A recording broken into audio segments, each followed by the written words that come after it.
If we don't spot our deposits in the pipeline soon enough, it could end up harming our pumping system. Doing that maintenance would mean halting production. The company Irlbacher specializes in processing glass panels with the help of CNC machines, which utilize a coolant lubricant during the machining process. This abrasive water leads to the buildup of deposits within the pipes.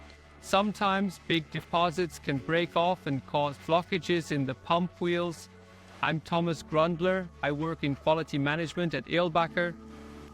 My biggest desire was to accurately determine the state of the pipes during production and throughout the entire year. We focused on ensuring that documentation was consistently available without depending on any outside service provider. Wöhler's inspection cameras allow us to discover and record damage whenever necessary.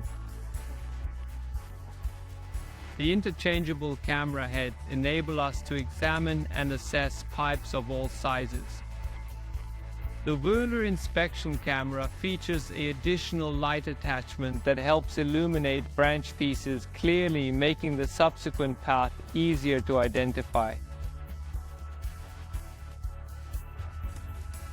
The localization add-on module helps us effectively pinpoint deposits or defects on surfaces, which allows for precise maintenance or cleaning operations. I recommend the Wöhler inspection camera because it is easy to use and provides precise location tracking. It can be used in a variety of ways with different camera heads.